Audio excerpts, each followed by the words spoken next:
Thank you for not setting the bar that high. Huh? No. In any case, first of all, my name is Saras, and I just wanted to.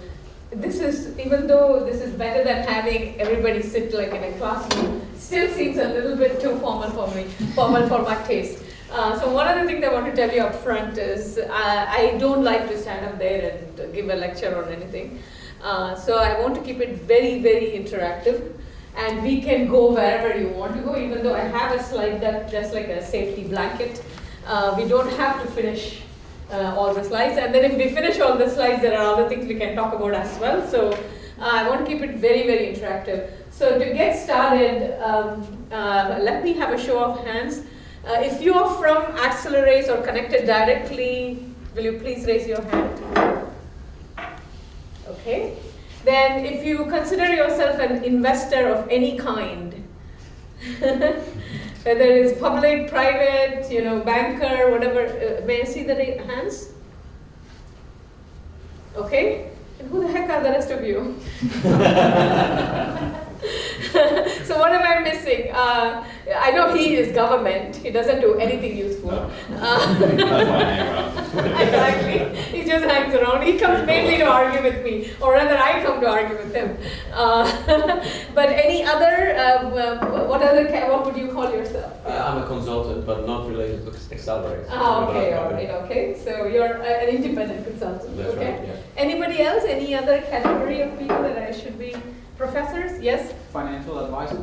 Okay. From Ernst & Young. Okay. Working with entrepreneurial companies. Okay, very good. Okay, so, yeah, I know. And I know Martin as well.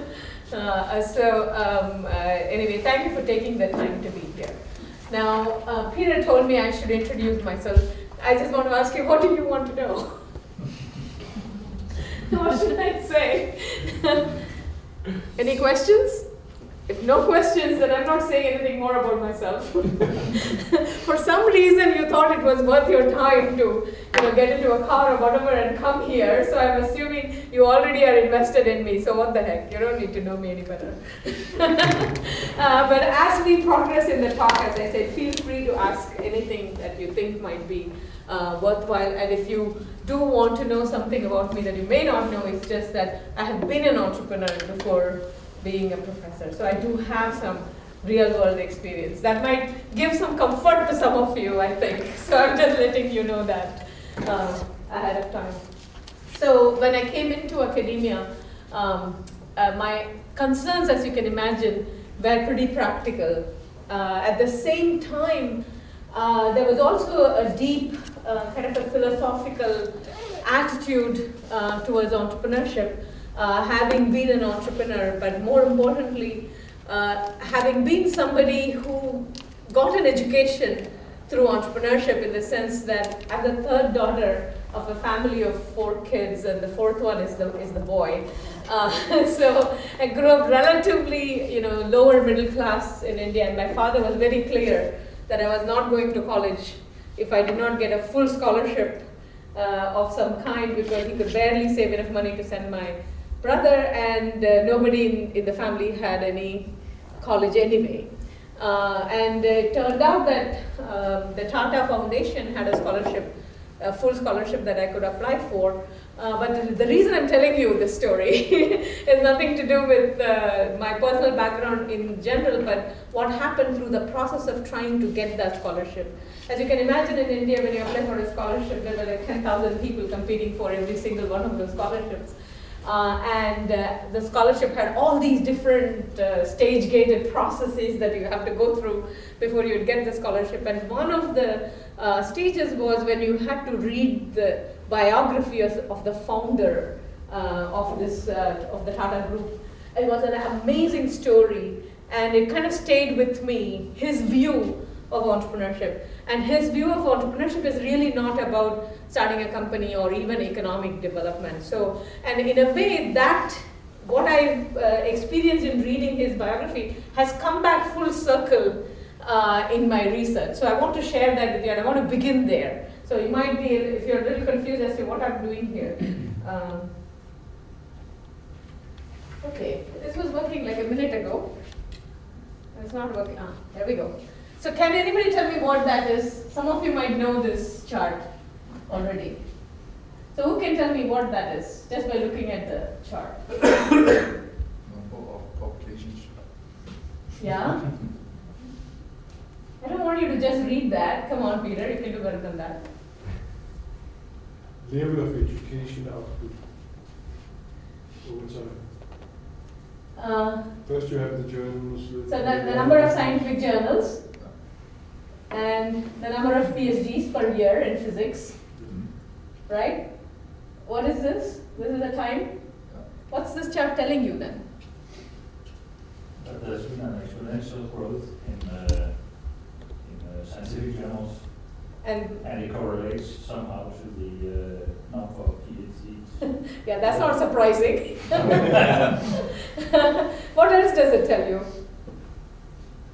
You're absolutely right. It is tracing Yeah, with science. that there is an exponential growth, right? But somehow, if you tend to believe that the scientific journals, the output of the scientific journals are the inventions, then first came the inventions and then came the PhDs. Yeah. In any case, there has been a huge increase in that, right? There's been a huge increase in, pardon? Probably saying that the output from a scientific perspective is higher than the input in terms of PhDs, right? Sure. Again, one would hope that, once somebody graduates, hopefully they have 20, 30-year careers and they produce something more than just their own number. But the point for me is also historically, right? So what happened here? Was there any science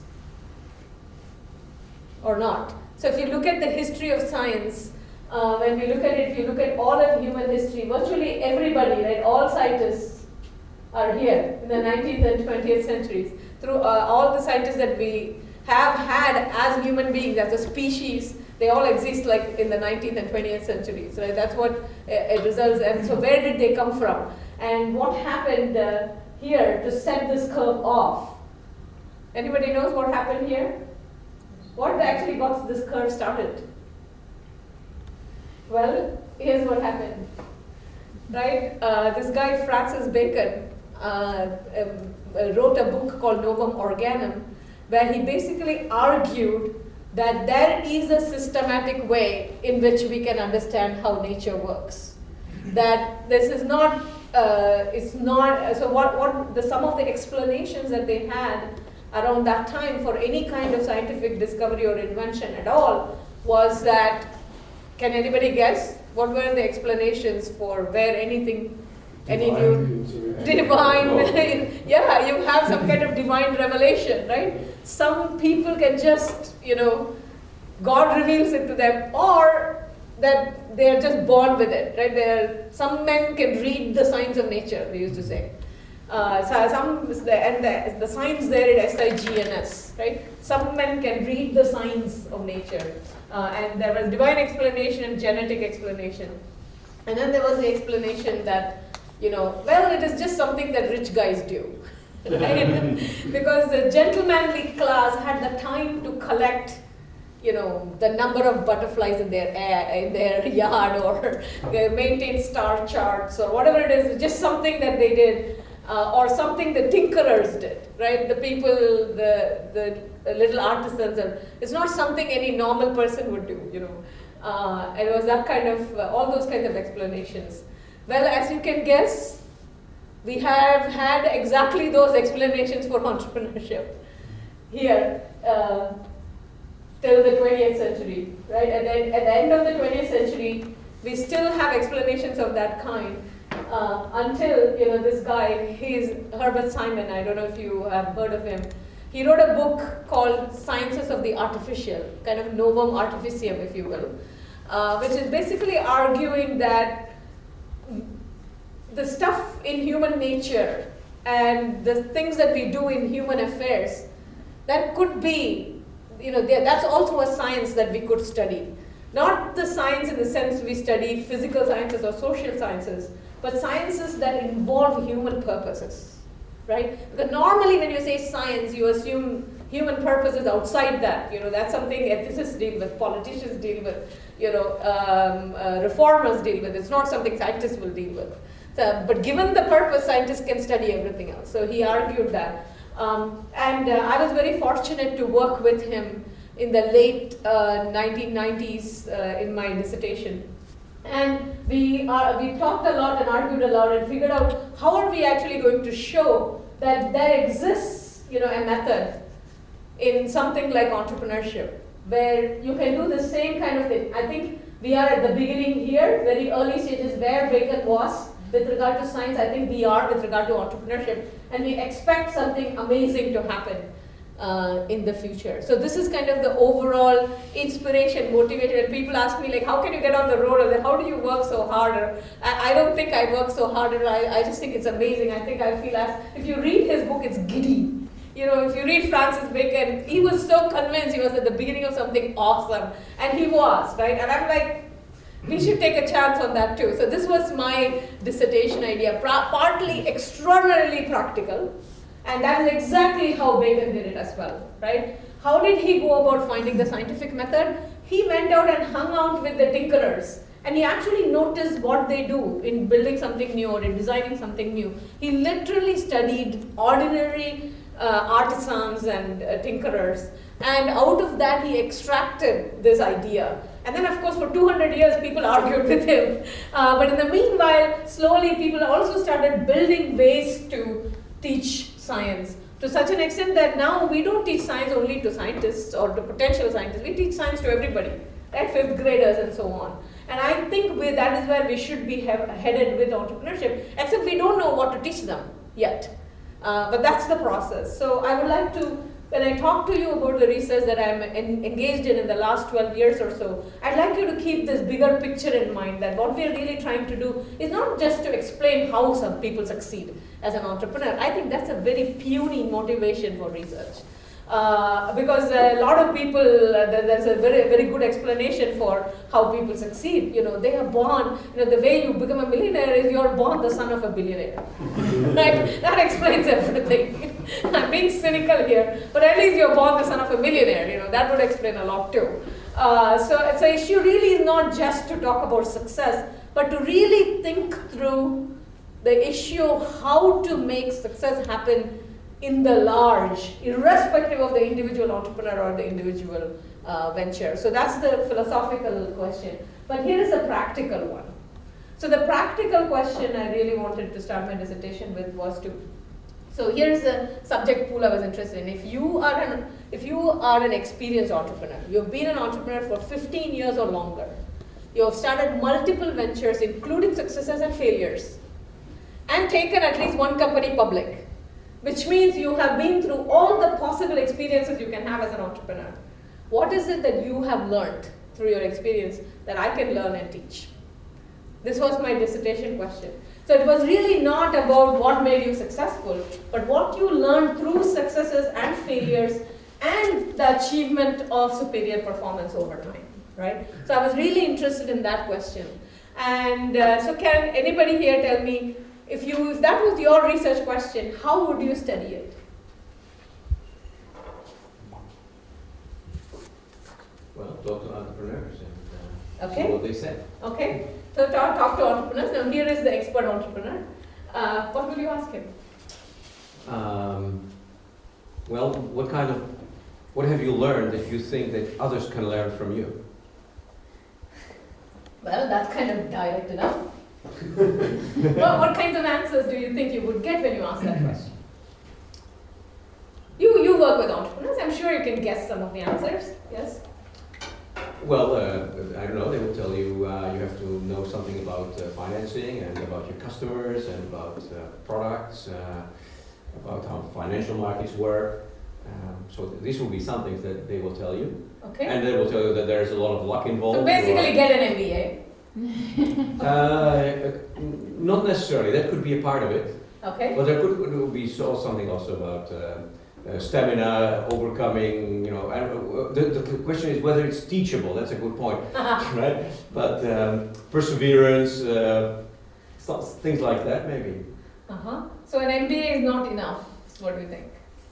Maybe MBA is wrong direction at all. I don't know. I don't know what they would tell you really. But you said you were very confident when you began that you need to know about Well, I finance, tried you to need to help know you your answer the marketing, you question. need to know, you didn't have any doubts until I asked you, is that an MBA? And you somehow seem to think it's not an MBA. I would say MBA would help, but I'm not sure what, Okay. Any other ideas on how would you begin answering the question, and what do you think you would find if you asked entrepreneurs? Any other thing you would want to ask an entrepreneur?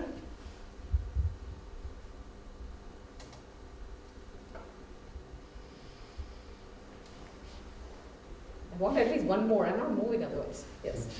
How come the two independent consultants are the ones who are coming forward to talk? Yes, go on. I would probably say what would be the largest failures you Okay. have experienced, and what caused those failures.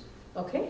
Basically, the thought of learning from your failures. Okay. So you would want to know about the failures also, right? And ask, instead of just asking what do you think you have learned, you want to say you're getting more specific, not just what you've learned, but what you learned from failures is one thing you want to know. Yes. Asking either the one who's got success or the one who failed. What do you wish you had known when you started, and how do you think you could have learned that? Okay. So you're talking about one person who has failed and another person who has succeeded, or X you're amount talking of- about? X amount of people. Aha. Okay. The idea would obviously be the one you talked about in the beginning who had tried both.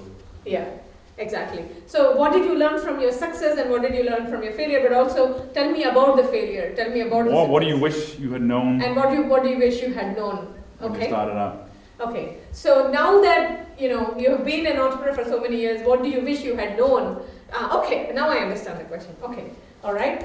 And can you take a guess what they would say?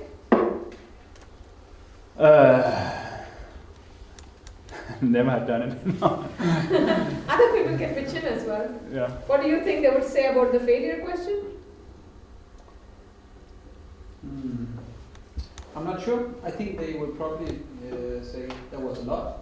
So reserve your weekend for that explanation. I think lack of preparation for certain decisions. Okay. Yeah. And it would be nice to know what would have been good preparation, which is his question. Yeah. Right? What do you wish you had known?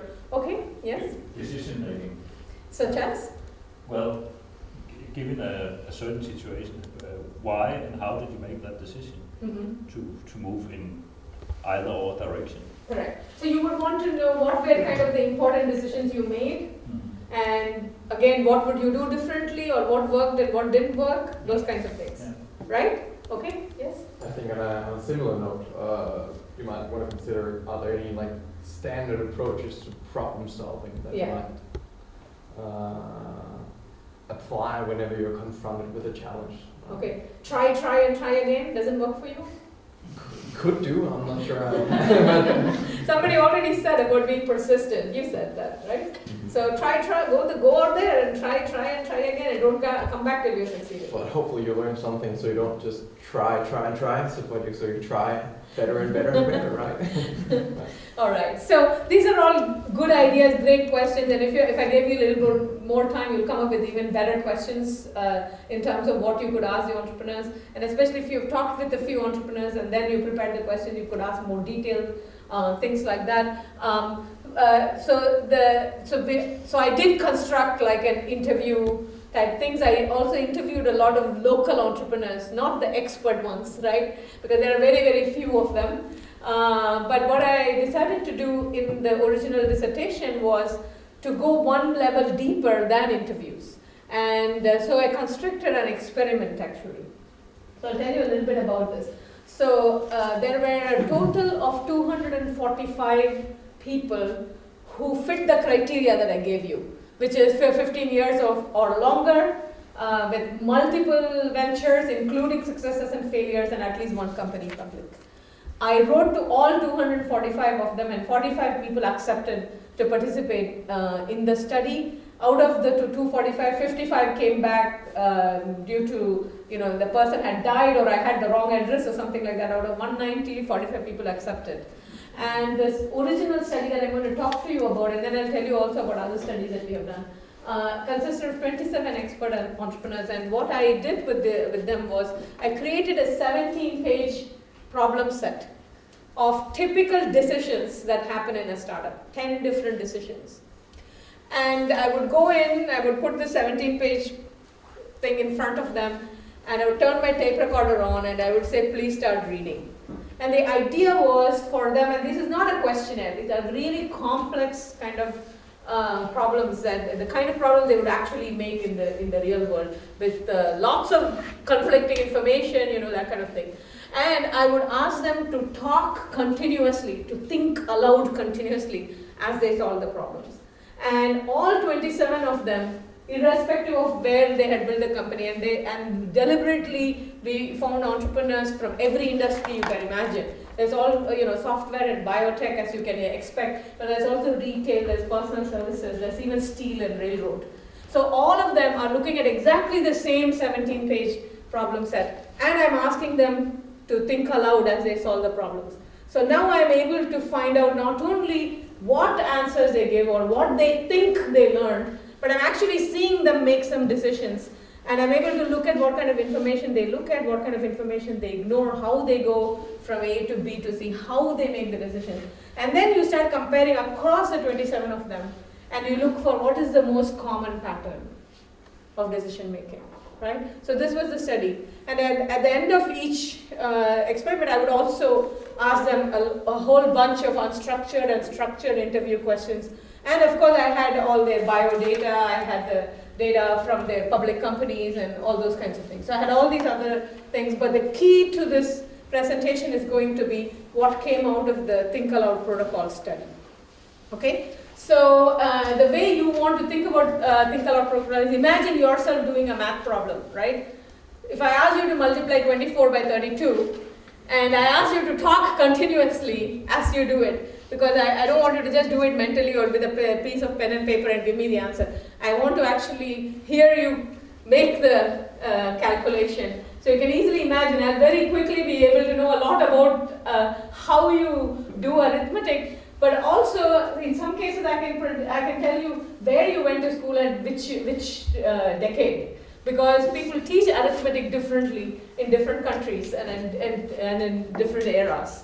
I can also tell you probably a little bit about your backgrounds, because some people who do arithmetic for a living can do it like that. It's very funny when I do this in India, somebody already gives me the answer, right? They literally learn by heart the multiplication thing. Whereas in other places, most of us normal people will probably actually have to do some kind of calculation.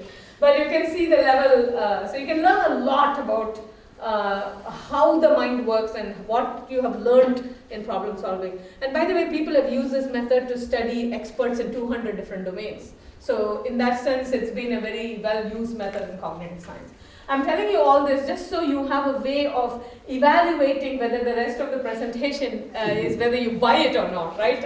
I don't want you to buy anything just because Peter, has made me come here and talk to you, and you've all kind of respected the thing and come up here, right? So I want you to be able to assess it yourself.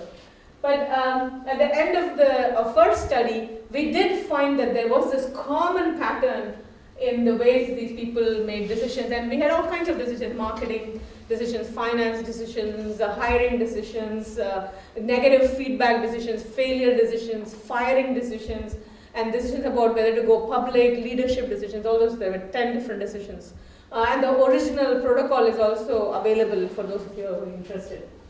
So this was kind of a strong pattern that emerged, that 2/3 of them, 3/4 of the time, seem to kind of proceed in the same manner. And those of you who study human behavior, you know that that kind of convergence is pretty huge, because in almost everything, variation takes over when you look at human behavior. So the results were good.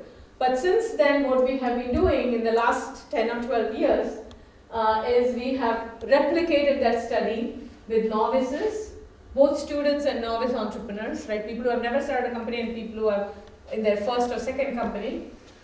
Then we also, and every time you see these things in the bracket, this is a published paper, so you can get the paper and look at the study and the results. So we then replicated the study with experienced corporate managers who have no entrepreneurial experience, but they have 15 years of corporate management experience, right? Then we compared with angel investors and venture capitalists. And then we have written 60 actual case histories of companies tracing this process in the actual history of companies that have been created. So this is kind of the basis, the knowledge basis on which the study has been developed. Any questions so far? Anything you want to know?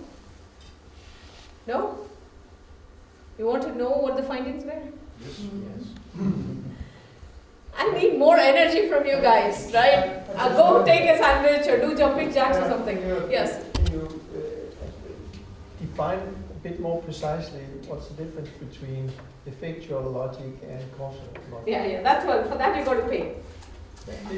No, we'll talk about it in a minute. I just want to make sure everybody gets the empirical basis for this.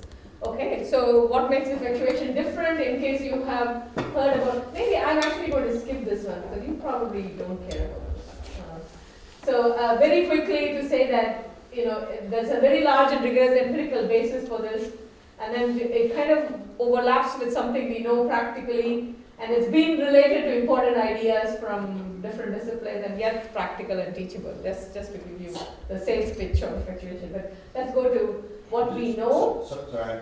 Yes. I just skip that one out. Yeah, sure. Just ignore you. Design thinking.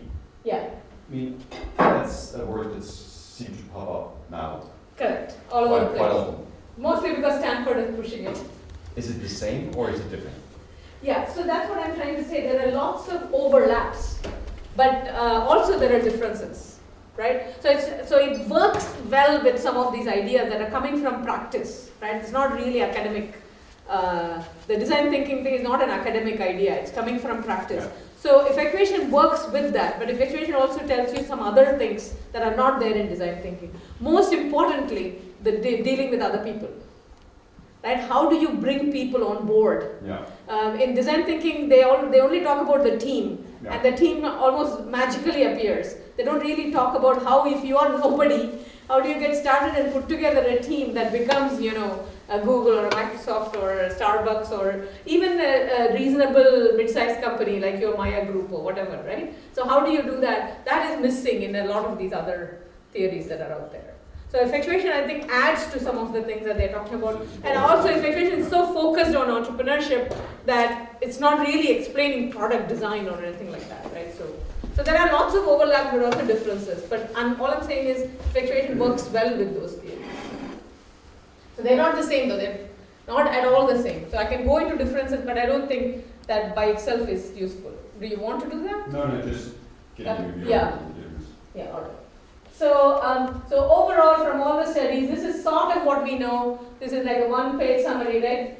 Corporate managers, expert corporate managers are very, very causal. Expert entrepreneurs are very, very effectual. So that's the continuum, right? But VCs, when they start out, are think like corporate managers, but the more experienced they are, the more they get effectual. Same thing with novice entrepreneurs. Novice entrepreneurs start all over the place, but irrespective of where they start, they end up rather expert. And organic growth leaders and angels are relatively easy because angels are usually expert entrepreneurs. And organic growth leaders in large firms, this is kind of a surprising thing, that they like the expert entrepreneurs, but they're also able to be causal. So I just want to give you this. Now we'll go into what the heck is this. So, so now to answer your question. So I just want to get you started on the journey with me before I just give you the finding, because you also need to know how you come to this kind of a conclusion instead of that. So I go to these expert entrepreneurs who have signed up and I put this 17-page prompts and then they start talking, right? And I get hours and hours of tape. And I come home and on the way on the plane, I'm listening to the tapes and I'm thinking like, what's going on? You do qualitative research, like what's going on? It's very, it kind of gives you a lot of angst thinking about it. And almost the first thing I began noticing is this. I hate market research. Basically, I don't believe in market research actually, I just go sell it. Traditional market research says you do very broad-based information gathering, possibly using mail-ins. I wouldn't do that. I would literally target, as I said initially, key companies who I would call flagship, do a frontal lobotomy on them. I think you have to be right in there, eyeball into the reality of what does a customer look like. And by customer, he's meaning one person, right? He's not really talking about a customer segment, he's talking about one person. I believe very much in the sort of stud-circle approach. I can go on and on, but What does that almost. Pardon? What does that? Oh, Stud-Circle is a very famous sociologist at the University of Chicago. And what he would do is he would just get on a bus and he would talk to people. And by interviewing very ordinary people, he would come up with these sociological theories that were very, very powerful. But the story of the person itself, right? So you don't have to theorize. The story of each person, and you look at 20 of them together, all of a sudden you get an understanding of society and of human behavior and how they are linked. He has a way of showing that through the thing. So that's what they're trying to say, that so people, the way people say is, Stud-Circle, when he interviews you, he just doesn't interview you, he really looks into your soul and draws it out, right? That's what he means. So the way you understand a customer, you look into the customer's soul and you draw the customer in and you're bonded together forever, you know. So that's what he's talking about when he says Stud-Circle. But there are many variations of this over and over in the data. And it's kind of obvious what they're saying too. So they hate market research, we know one thing. But I had a great advisor, right, Lord Simon. So I'd come back and he would say, okay, so what have you learned? And I'd say, well, I know that expert entrepreneurs hate market research. And he'd look at me, Saras, that's very, very interesting. But that's not a dissertation, right? You have to ask yourself, what do you mean by hate? What do you mean by market research? Why do they hate it? And if they hate it, what do they do? You have to think about all that. So go back to the data, and so very quickly going back to the data over and over, I began to understand that what the entrepreneurs are trying to say is really, and in every decision that they're making, they do not believe in using predictive information about the future. So they try to really reduce the use of predictions about the future. So whether it's market research or whether it is financial projections about making financial decisions, or whether it's the projections about the person you're hiring, any kind of prediction. So over their lifetime of building on companies, they have learned to make decisions about a very, very uncertain future using no prediction. So non-predictive strategies. So that was very, very exciting, both theoretically and also practically. And so it told me where to go looking for the theoretical lens, but also deciding what I really need to draw from the data is all the techniques and strategies that they have developed on making decisions about uncertain futures without predicting the future. So that is effectual logic. This is a set of principles and techniques on decision making, and I'm going to go over at least the first 5 of them that we know for sure is going on. Okay, so here we go. The key finding is, sorry? Yes. Couldn't that just be a reason based on necessity? The fact that as an entrepreneur you might not have access to relevant quality market research, so you live without it, and that then becomes your logic. Okay, very good question. But remember, I'm talking to these people who are billionaires at this point in time, right? But but I had this exact same question. So one of the things that I did was because I also had them signed up for open-ended interviews, right? So in the interview part, I actually asked them this question: are you saying that today, if you start a company, you will not do market research, or are you saying that you did not do market research? But the thing is, in my case, because I did the experiment, I actually saw them going through the decision making and saying, I don't believe that, I won't use market research, I will never hire a market research company. So they're actually saying that, right? So they're not answering an interview question. But still, afterwards in the interview, I asked them. And there they actually told me, that's exactly what I'm saying. And then they went into this story, which actually has a lot of overlap with the Rasmus study that we're going to look at tomorrow, right? So where they actually said that the first time I started a company, I had to do it this way because I had no money, there was no way I could do any research, things like that. They call it, I call it effectually now. They didn't use the word effectual, right? I had to do it this way the first time around. And somehow it kind of worked out. So the second time around, I thought, now I know how to do this, plus I have money and I have resources and everything. So now I decided I'm going to build this cautiously, I'm going to do it my way. And then I failed. So then now I have 2 data points. One time it worked and the other time it didn't. So I started experimenting a little bit. And by the time I got to my fourth company, I know why I am doing this that way. And then they explained also why. But let me tell you what this is before, let me go over effectual logic and then tell you, come back to this question of how they learned it and why they prefer this. But I did double check that issue. And they said, especially now that I am a billionaire, I'm really not going to do it that way. Which is kind of a very odd thing to say. So the key finding is that in causal logic, this is the standard logic, right? We teach people, we think about it this way, that to the extent we can predict the future, we can control it. That's the normal logic that all of us use. But they're saying to the extent you can control the future, we don't need to predict it. That sounds kind of cool, right? But then you look, how do you control a future you cannot predict? And the answer to that is really the key to, is the set of principles in effectuation are kind of answers to that question. So here we go. And I'm just going to take you, there are 5 principles, I'm going to take you one at a time on the 5 principles, and if anybody wants to break in between, let me know. And then there is one principle on which we want to spend a little bit more time. And so I'll have a couple more slides on that. After that, I have a couple of quotes from entrepreneurs directly, and then we can stop or go to talk about some other things that have come from this. So I just want to tell you, kind of preview of what's coming. So the first principle, here it is. And this is why, to some extent, it's called effectual logic as opposed to causal logic. So normally we think about entrepreneurs starting with some brilliant idea, right? Or some kind of opportunity that they have seen, some big opportunity, which is what makes the idea brilliant. And setting clear goals, like Microsoft saying, we are going to put a computer on every desk or something like that. You have these kinds of visions of opportunities that are translated into specific goals, and then people actually say, how do I achieve that goal? So you start with the effect you want to create and you talk about how can I achieve that effect. Now these expert entrepreneurs, when you actually see them making the decisions, are doing the exact opposite of that.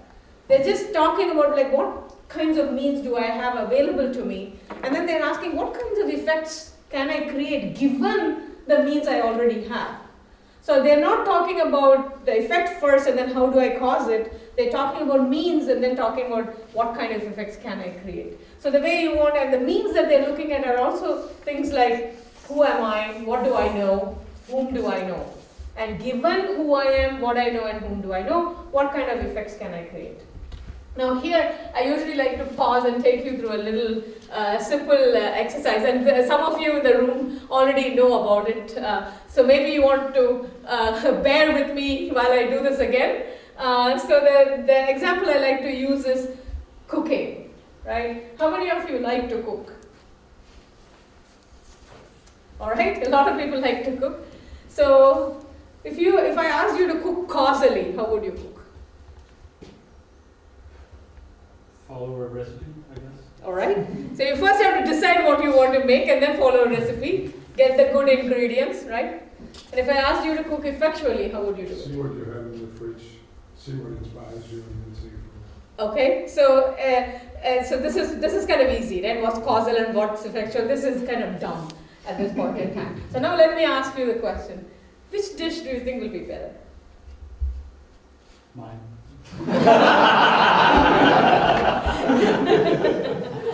That's not. Why do you think yours would be better? You really can't see. You really can't say, right? Okay, his might be better for sure. Sure. Provided, what would that depend on? Depends on what he has in his fridge. Yeah, a little bit at least what's in your fridge, but definitely whether you can cook or not. Let me tell you, I leave on these long trips and I leave stuff for my husband with detailed instructions, semi-ready. When I go back, you know what he'll be eating? He'll be eating chickpeas from a can.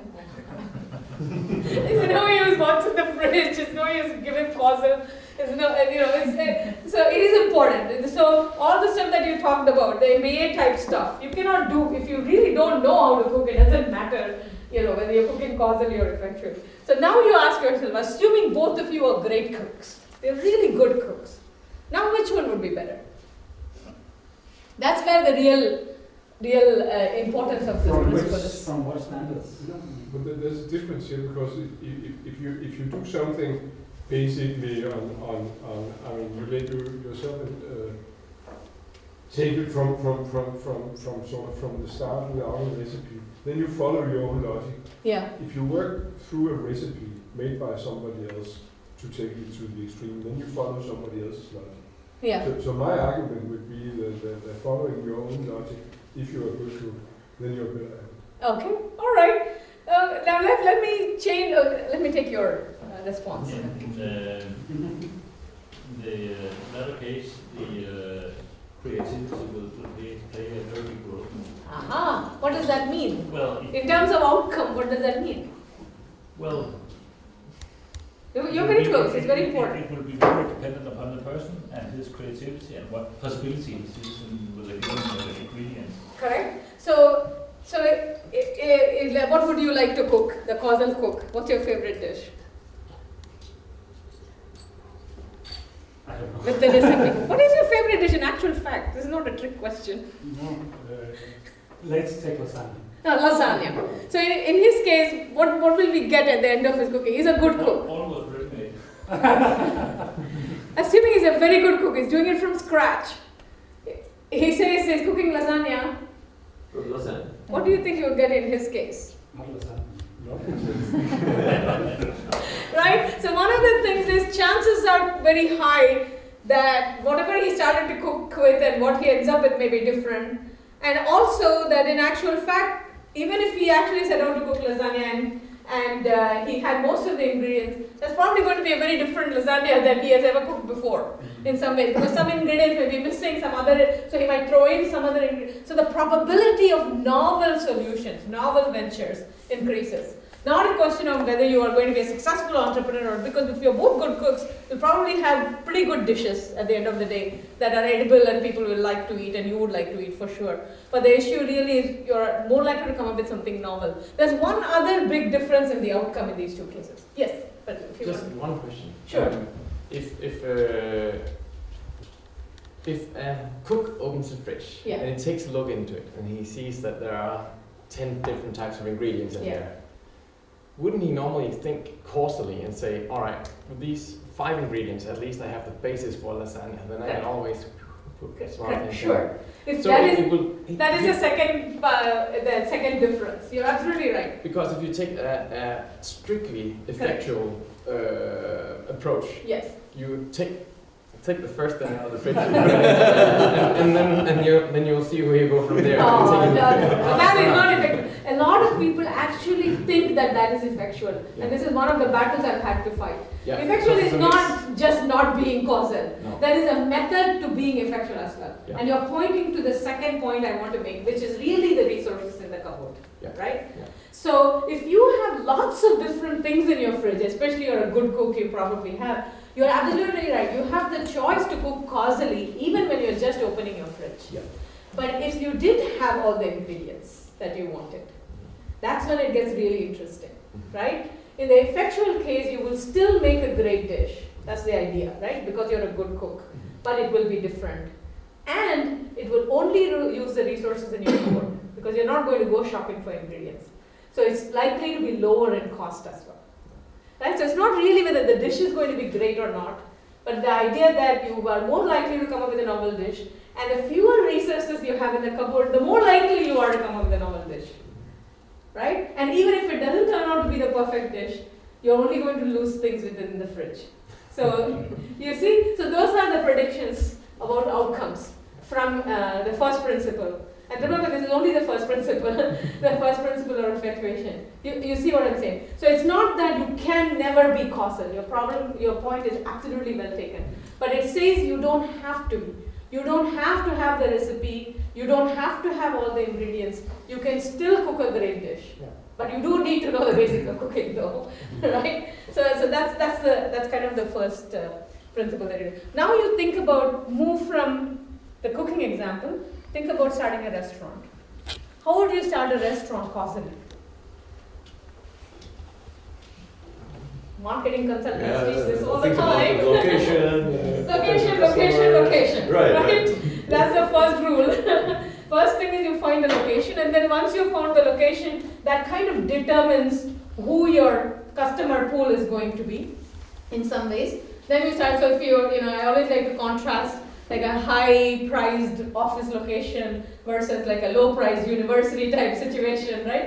And you think about the menu would be different, the decor would be different, the kind of marketing you do would be different, and you end up kind of building so you have to decide who your customer base is going to be and what they would like and what your competition is in the location. That's kind of how we teach. Now, if you're building a restaurant effectually, how would you do it? It ain't so easy as opening a fridge. But Figuring out the first available place. so you will just start with the first available place. Yes. And you will do what with that? Do you have the place? No, probably not. Okay. So So- we find out who owns it. Okay, then what do you Trying do? to build a partnership with that guy. Okay, alright. So you will just start with the first possible location, and then you will hope to find somebody who owns the place, who wants to work with you. Yes. Alright? So not only you have to just start with the first, but you also have to find somebody who wants to work with you. That person who owns it wants to work with you. Okay? Any other ideas? How would you get started? Because Peter, who actually knows a thing or two over effectuation, already fell into the causal trap. I'll come to you in a minute. Yes? Start making your first list and see if you can attract customers. See? Your wife. You see where did you miss the boat? This is why they are teaching the companies and not me. Good point. We're teaching them how to start. What is the difference though? Why am I pulling Peter's leg on this? Yes? Because Peter's already putting in a lot of money into leasing or owning a place, and he has no clue. Not quite. It's even before that. Yeah, but see, he doesn't even know what dishes he wants to do, and sort of he's already. No, you're falling into the causal trap now. Because What I he was already- saying was I something already completely decided different. to make a restaurant. Exactly. Yes. You fell into the trap that you're building a restaurant. Exactly. But it's a trick question because he Yes. says, how would you start your restaurant? Exactly. That's exactly what I do as a teacher, right? I'm setting the trap for you. But the fact that you fell in it still means you fell into the trap. Right? That's exactly the point. People they tell themselves this. And there's no harm in saying, I want to build a restaurant.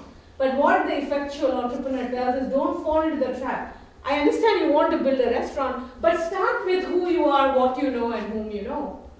And the fact that you don't have a location, but you know how to cook, right, might mean that they would first ask you, who are you, what you know, and whom you know. You could be a cook, in which case they'll say, start cooking and trying to sell what you cook. But it could be that you're not a cook, that you actually know a friend who has a location. You could start with that. Or you have, either your friend or your spouse or somebody is a doctor, a nutritionist, and you see a lot of people in your family maybe have health problems, whatever, and you start with that. Right? And in each case, even though your dream still might be to start a restaurant, you don't really fall into the dream. You say you start with, given that I would like to start a restaurant, what I start with still is just who I am, what I know, and whom I know. And it might turn out that turns into a restaurant eventually, it may not.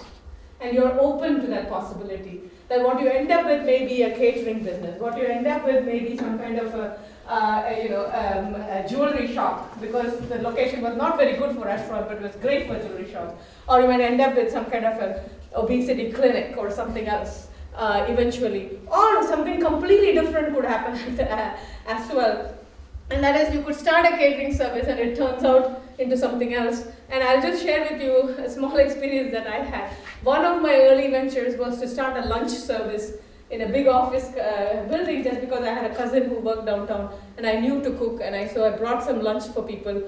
And people started signing up, and my whole point in bringing the lunch for people was to say, can I offer a lunch service? And people signed up, and slowly it started growing. It grew from one floor to the other floor to the next building to the next street. It started growing, and then I had to hire somebody to deliver because I couldn't make the food and deliver anymore. And then when that person started delivering, all my orders started going down. And so I went back to the customer and asked what happened. And it turned out that it was not really my food they liked all that much. They actually kind of enjoyed my coming to deliver. So I do this exercise in class and ask, so if you get this feedback from your customers, right, what will you do? And I do this as an exercise just for this. I don't tell them it's my experience, I just tell them as a case. And it's amazing the kinds of things that the students came up with that I did not realize I could do. So they would say things like, well, you know, if it is you they like, then you have to put yourself into the business. So the first thing they would say things like, you should deliver and get a cook.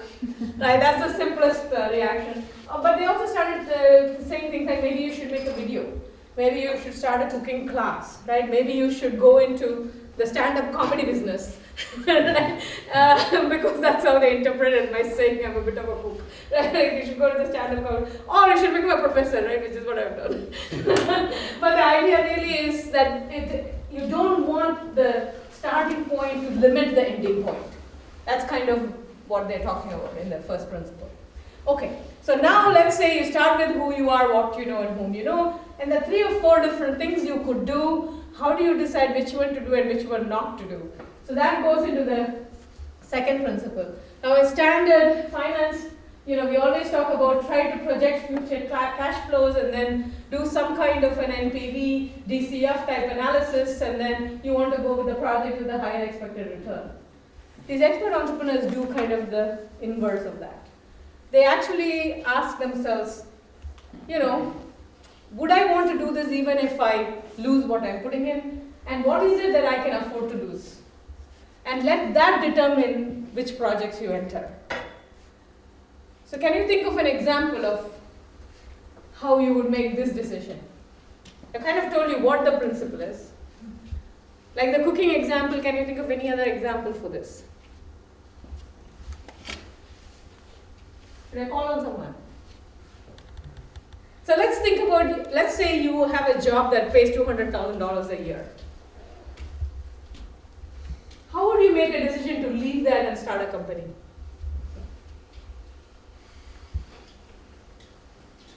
If you were using expected return, how would you do that? This is a tough one. Does my expected return from starting a company exceed what I earn per year? Yeah. So you'll have to have some projection of how much money you think you'll make with this gadget or whatever, right? Yeah. And then you will think about, okay. So how would you do this effectually? How would you use affordable loss? Let's say, what are my basic costs for living, my family and everything? I would deduct it all and I say I have $30,000 to spare. I can spend those on starting a business. Okay. And I will still survive. Okay. So if you get $30,000 in income, you will start, or you're going to put $30,000? I didn't quite understand it. Make it clear to us. So you need $30,000 to survive. So if somebody gave you $30,000, you would start the business. Is that the idea? Or you say that, I think my business will make $30,000. I will only start what I have in my hand. Like I will put the money on an account and I will start from that, I guess. Okay. So you would have saved up $30,000 or something. Yes. All right. I would assume so. Oh, okay. Very good. I mean, very good. Really think this through. How would it happen in a real situation, right? So a lot of people who start companies, they leave the job and do it, very often are doing exactly that. They're not really saying, I'm going to be, I'm going to earn $20 million a year from my venture and therefore I should. Most, if they have any sense at all, right, they actually tell themselves, I'm going to give it 6 months and, $50,000 from my savings or whatever. And if it doesn't work out, what is the worst that will happen? I'll be back on the job market, I will lost 50,000 and hope maybe I will not get a $200,000 job, I may get a $150,000 job. Can I live with that? Will my family be okay? Is my spouse going to divorce me if that happens? They actually worry about things like that. Usually talk to their spouse and say, this is what I'm planning to do, and then that's how they do. So they actually calculate kind of an affordable loss thing. But even more interestingly, I can give you a story of company after company after company, great companies that have started where they will do it for pretty close to zero, which means what? Don't leave your job. Start your company when you're still working for someone else. And then the company grows to such an extent that it becomes, the expected return is kind of clear. You're no longer predicting it. And I'll give you just one example. This is the example of a guy who started $1 billion garbage company. in the US. And I literally can give you 12 examples at least, but I'll give you this one. This is one of my favorites. And the interesting thing about this is he was an accountant, right? And a very high-priced accountant working for what they call, in those days they used to call the Big Six accounting firm, you know, in Houston. And they lived in a very nice, his family was very white collar. They were living in a nice suburb with, you know, how these giant individual houses are, right, in the US. There are about 200 houses in the development and they lived there. But the development had this garbage problem. So the garbage company that was coming up to pick up their garbage was very unreliable. They would not come on the date they're supposed to be, and they would sometimes just park the truck in the back. So the people near whose houses they park the truck and they just leave and come back the next day, right? The whole place would stink. So the people had all these complaints about the garbage company. So during the homeowners association meeting, people would discuss this problem. So after a couple of meetings where they were discussing is this guy, Tom, basically said, why are we going on and on about this company? This is about 200 houses, right? Let's just buy our own garbage truck. We can collect our own garbage. Why are we relying on this company and going through this, headache every single time? So after he kept saying that, people said, okay, Tom, you want to do it? Go do it. And so he decided, okay, why not? And so he went out and bought a truck. And every morning he would wake up at 4 o'clock, collect his neighbor's garbage. He was an accountant, so he came up with a wonderful plan on how he was going to collect from whom, which days. Every single morning he would do this. Come back, take a shower, wear his suit, and go do his wealthy client's accounting. He did that for about a year, and he talks about it, this decision to leave the accounting firm. So he basically says at the end of the year, he says the garbage business was calling to me. I know that there was no way I could resist the numbers. Right? There was no way. There's no way I will ever make, even a fraction of this much money if I am an accountant, if I continue here, if I make partner in the business. Right? So, but you can imagine how tough it was for him to come home and tell his wife, right, honey, I've decided to leave my accounting and we're going to be in the garbage business. So he also had virtually a nervous breakdown making this decision. But for him, the numbers were so compelling because those were real numbers, right? They're not projected numbers. And so he ended up building this. So he talks about, so ultimately his pitch to his wife is, can we afford not to do this? and what's the worst case that will happen? I'll still be an accountant 1 year from now. Right? So you can see it's just one example of affordable loss in action. But it explains a lot of great companies, by the way. So, and the more experienced you are, the better you get at actually doing things, bringing things to market for zero. And this is the principle where I want to spend a little extra time, but I'll just introduce it here, go over the next two, and then come back to the principle in the next slide. So this is the most important thing, and this is what makes it different from every other theory out there. And this is this idea that what our expert entrepreneurs do is they actually go out and start building a network of stakeholders. I think a lot of us know this already, right? That what entrepreneurs are good at is building a network, and a network of stakeholders. By stakeholders, I mean everybody from customers, suppliers, investors, distributors, channel partners, the government, anybody who could bring anything at all to the venture. So they're trying to bring people on board. That's what they do all the time. But the interesting piece here is that they're very good at getting the other people to self-select in, rather than they're going and convincing other people to come on board. And this is a very interesting, so we're going to spend a little time looking at this principle. But this principle also works very well with all of this. So you don't have to know the perfect CTO or the perfect finance manager or the perfect salesperson. You actually work with whom you know and get the correct people to actually come into your venture. So we'll spend some time on that. So here's the fourth one. Because if you build a venture in this manner, you are going to be surprises, right? You are going to be surprised. Your life is going to be full of surprises because most of the time you're not trying to predict anything. So you're going to be surprised. So the issue really here becomes how good are you at dealing with surprises? And that is something that the expert entrepreneurs get really good at. Even negative surprises, they are able to turn into positive ones. So this is just the American saying, right? If life throws lemons at you, make lemonade. So any questions on this principle? This is kind of an obvious one. But I can give you examples of this if you want. I'd rather move to the crazy quilt and spend some time on that, but this one I think everybody can understand, right? Yes? No? What's the difference between that and the Berlin Hand principle? Ah, very good question. So what is the difference, do you think?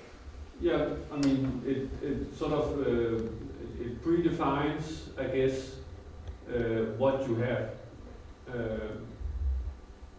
Yeah, so just it emphasizes that what you have might change, I guess. Yeah. Not only that, this becomes part of your bird in hand. Every time there is a surprise, you treat it like a bird in hand. You're exactly right. The difference really is you don't know here what is going to come at you. Here, this is just who you are, what you know at any given point of time. But that changes every time there is a surprise. In fact, it changes even when there is not a surprise, right? Even if you are getting some people on board, it changes all the time.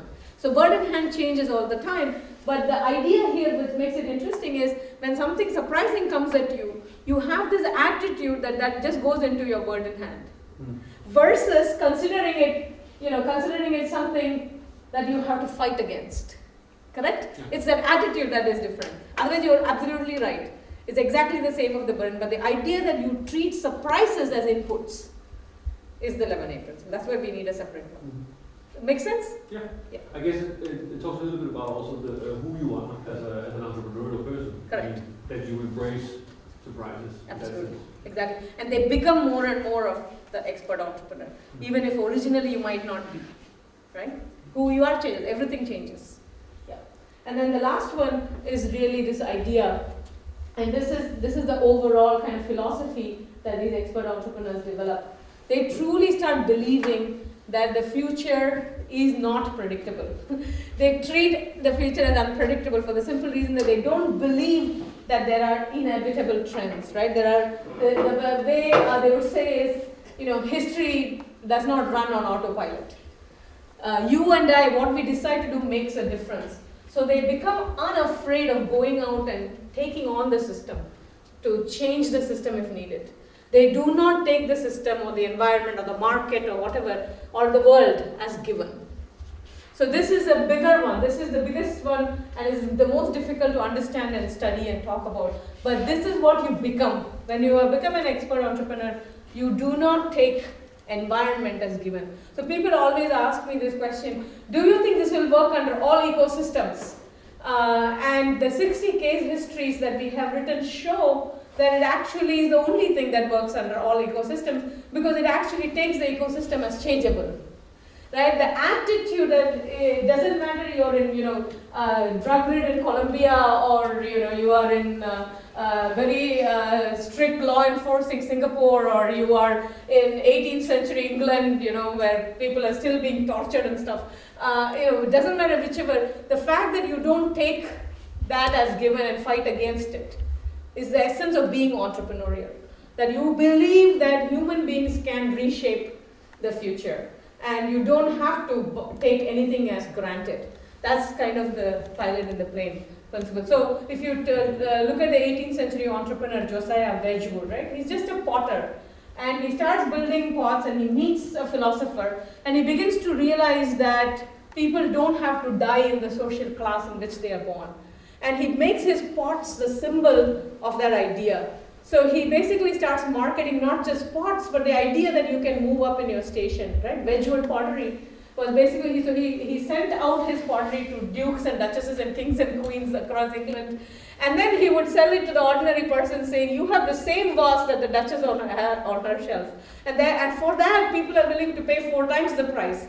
So his business started going very well, but it also meant that he had to make mass quantities of these really beautiful vases and pots and plates and things. And they didn't have the technology for that.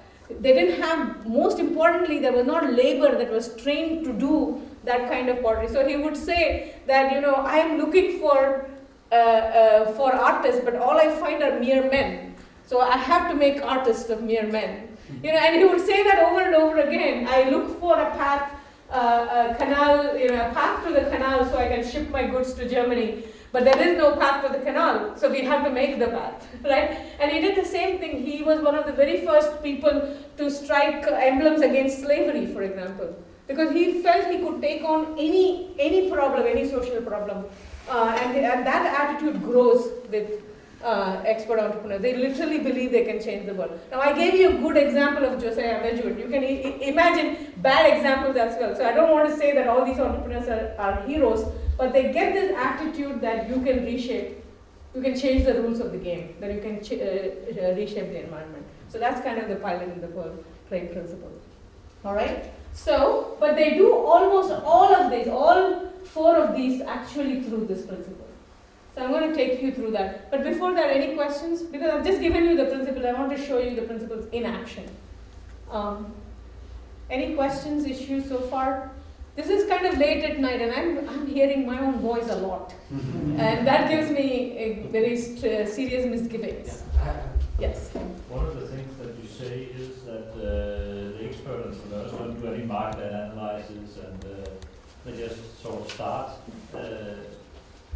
I cannot imagine how Michael Dell would ever succeed if he did not see that everybody else was distributing computers through outlets everywhere, and he changed that into an internet-based business. Correct. Very good. So he must have seen. Correct. He must have analyzed. Correct. The same with Felix. Well. Do you know the story of Michael Dell? Well, briefly. So how did he get started? I don't know how he got started, but I know a little bit about how the market was around him. Aha. You actually have to look at how he got started. He was an undergraduate student. He was trying to make a little bit of pocket money. And the way he made pocket money was he would go to tell people, his hobby was to put together computers, right? Buy parts and put computers together. And people started saying, that's kind of cool, because how did you make that computer? That does not look like any computer I have bought. And he would say, I can make one for you, what would you like? Right? That's how he got started. And so he started making them, and there was a huge demand, to such an extent that by the time he was in the 2nd or 3rd year of his undergraduate program, he had enough money to buy a BMW. So he bought a BMW, and people would ask him, where did you buy the BMW? And he says, my parents got them, because he didn't want anybody to know he was making so much money out of this computer business. But then by the time he got to the 4th year, he decided that first of all, he had so many orders on hand, he had no time to go to class, right? So he's already skipping class, he's failing at that point in time. And he basically tells his parents, I'm going to drop out of school, I'm going to do this full time. And they're really mad at him. So he starts a little business, and I have a video, I don't know if I have it on this here, but I can send you the video clip, and he talks about competition. So the interviewer is asking him, so didn't you worry that your competitors would crush you? So he said, all the time I worried that my competitors would crush me. But the thing is, not only didn't they do anything to crush him, but there is this thing called the Computer Reseller News, which is an industry magazine that comes out every quarter. And every quarter, people would study the industry and say, here is this Dell computers, they are doing this little thing, but that's just a little niche. It's going nowhere. And they actually did market research studies to show why that niche is going nowhere. The niche is too small for big companies to be pursuing. And he talks about this. This went on for years. He said it went on for years. And for the quarterly newspaper, this magazine coming out 4 times a year for year after year after year. And he says the niche became this and this big and this big. And they still say it is never going to go any further. And then he says one day the niche became the whole market. So he says, I have no idea. He said, he actually goes on, he says, you shouldn't be worrying about your competition. You shouldn't be worrying. So he actually explicitly talks about why you shouldn't be doing market research. I can send you the video clip if you want. Give me another example. Give me any more. If he had actually done the market research, like he looked at all the computers and stuff, the computer magazines, they would have told him, this is too small a thing, you're wasting your time. Go back to school and finish your degree. Because that's what positioning strategies would do. Exactly. And that's exactly what these expert entrepreneurs not only do not do, they actually explicitly tell, don't do. And here is why you don't do. I have another question. I really like this model. It's very interesting and very inspiring because I see people around me doing this type of thing. But what I was wondering, once the company grows beyond a certain size in terms of, for example, number of people who are working there, is this still a strategy that can work well? Because I could imagine if you are the entrepreneur at the top, you are working with the bird in hand principle. you still have to communicate to your employees what they should be trying to achieve. Yeah. And it might be very confusing. Excellent point. And your board. Excellent point. And the answer to that is, of course, you should not be doing this forever, right? This is what I call the 0 to 60 miles per hour story, right? When your car is in the garage on a cold day, first of all, you put the key in, it has to start, right? The engine has to warm up, and you have to get it out of the garage into the freeway. That engineering is very, very different from what makes the car drive well on the freeway, right? This story is about 0 to 60. How do you get the car from 0 to 60 miles per hour on a cold day? Yeah. That really is the story. But that is why I really say it's not a question of whether the causal cook can make a great dish. It's a question of whether the causal cook can deal with the uncertain future, to come up with something new at a relatively zero cost, and then out there running. But the moment you are out there running, there are going to be 1,000 people who all want to join you or fight with you, or however you want to think about it. And at that point, you have to get causal. Plus, as you start building anything, right, as you move into execution, almost every execution phase is kind of causal. So it's not really, there is nothing here that says that you have to teach entrepreneurs only effectual thinking and not causal thinking. All it says, if you teach them only causal thinking, you're never going to get entrepreneurs. That's all it's saying, right? So you're absolutely right. And I also interviewed in the interviews, I asked the entrepreneurs, so how do you know when to get causal or when to change so they would say things like, well, I have this rule of thumb. If I walk into the building and I don't know every single person, by first name, I know it's time to bring in those MBAs. Another guy said, I have this rule of thumb, $30 million or 100 employees, whichever comes first. At that point, I just step outside. I'm no longer CEO. I will be on the board, and I'm looking for the next venture or the next big opportunity for the company. And I hire a COO who will work for 2 or 3 years while I'm in transition, and then make that person the CEO. So they do know when to change. And we also know the evidence from the other side, right? Half of entrepreneurs who are able to start good companies are never able to grow them because they don't make the shift. And they don't realize that they have to make the shift, or at least bring in somebody and work with them. So it's very important that we don't mistake this for the whole story. And my only thing is, we are mistaking the causal for the whole story. And my job is to tell you that's not the whole story, and that's definitely not the first chapter, right? Yes. I've seen, I think you can tell a story too, about seen entrepreneurs who develop their business purely to exit it. Yeah. So they have a very, very clear exit. Yeah, the smart ones know when to get out and they and see hand it over to a causal. Yeah. Full rates that saw a hole in the market, knew that if they build up this market, they knew who would need to acquire them. Yeah. And then you build up the business purely with that aim. So you basically don't give correct. Much interest into how you build up customers. Yeah. As long as you have enough to fulfill that hole that you need to fill in order to be acquired. Okay. Is that different from that what is you're very talking different. about? That is much more like an arbitrage that you're describing, right? An executable arbitrage. Because you see some kind of a gap and you go in there and make the thing and then you get out. But I know a lot of people who have built many, many companies where they love the effectual part. So they just get started on something new, build it to some extent and then sell it or hand it over to somebody and then move. But this idea that you just build some gap that you see in the market, you build it very causally and step out, that is much more rare, I think. And to do that repeatedly over and over again, I think would be very, very difficult. I would love to know the stories of entrepreneurs like that, because I would like to collect that story as well. Right? Has he done it more than once? I don't know. 5 people Yeah. who stepped out from another company and did something similar, right? But have they been able to repeat it? That's my question. No, I think they're still part of the... I don't know. I don't know whether they have actually... But I would like to know in any case, right? Yeah. I was wondering whether you see differences in the degree, you might say, between the different logics you mentioned in different areas of business. I mean, are biotech people less effectual? Yes, precisely. And I find myself in the cultural trap every day. Yeah. You have clinical evidence-based medicine, you have data-driven exits, you have, it's all data-driven. It's nothing about just wrapping out and reaching the nearest truth. I mean, Yeah. it's contemplation from, and you have to have the cookbook in front of you. You cannot do anything without it. Yeah. And plus, when you're in a space with tremendous amounts of regulations, right? Excuse me? You have tremendous amounts of regulations. Yes, So it's a very have you good. found in your research differences between sectors? That's like basically my question. Yeah. And what are these differences then? Okay. So here is the interesting thing. I would have thought exactly the same thing. First of all, I have biotech entrepreneurs in the original study, right? And they were talking about how important it is to be effectual in the biotech era, even more than... Given the constraints of biotech. Yeah, they're saying that you have to be causal in kind of the clinical process, right? Because that process is scientific. That is very, very causal.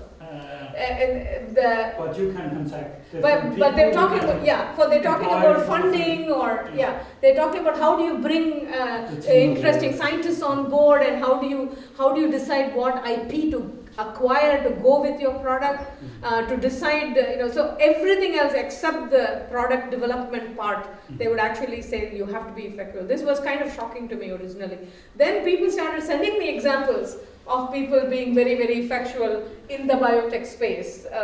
So now, over the period of time, I've gotten a little convinced, and also the more experienced the biotech entrepreneur, the more effectual they are.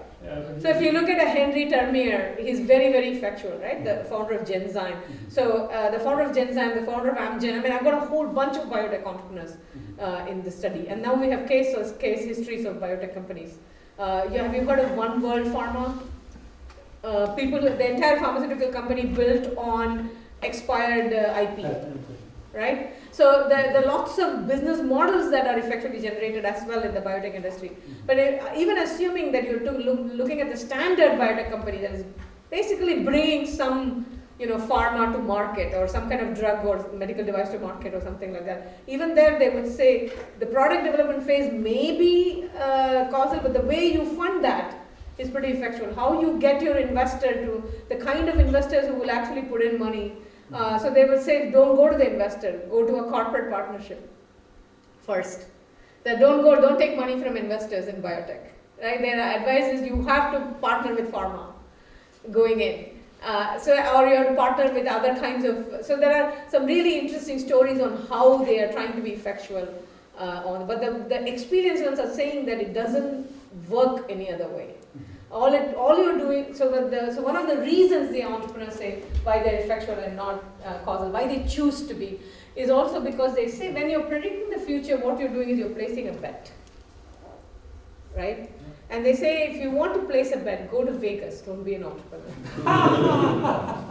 Or be an investor, that's fine too, because they place bets. Entrepreneurs don't place bets. They actually go sure thing by sure thing, even if they are small steps, little at a time. So you find somebody else to take on that bet that you require in biotech. You don't put your money.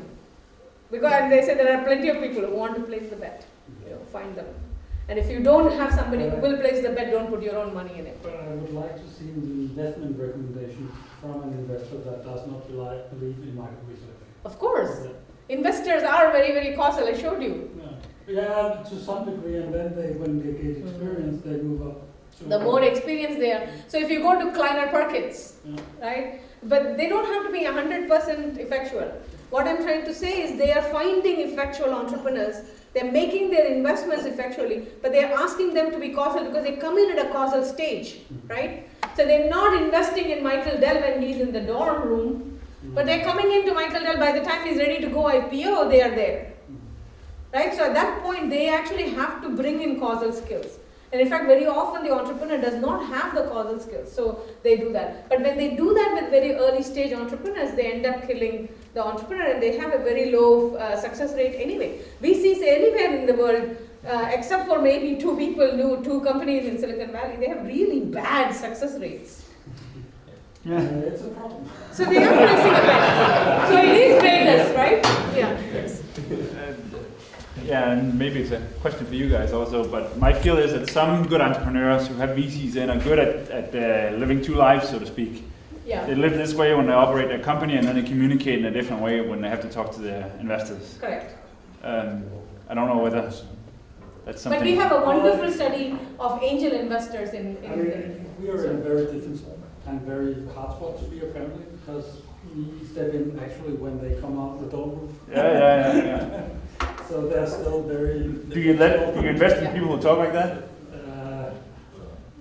Remember, a lot of these entrepreneurs, if you just talk to them, you will not know they are very effectual. Because they live in a causal world and they know how to talk the talk. Like one of the guys said, business plans, do I write business plans? Yeah, the average novice, the guy who doesn't know will write 1 or 2 business plans. I write 59 average on every company I've started. Because the world requires it, but do I consider it a plan? God forbid you would think about it as a plan. Right? That's why you have to be very quick at writing a lot of different plans because you're going to change all the time. So they get good at the causal stuff, even though they don't actually do it that way and they don't believe it. They may not talk in a particular way, but you have to observe their actions and their advice to people, and you will see very quickly.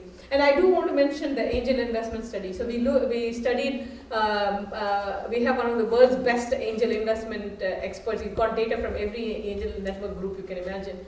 And so he looked at angel investors and he looked at how they invest, whether they using effectual principles or causal principles.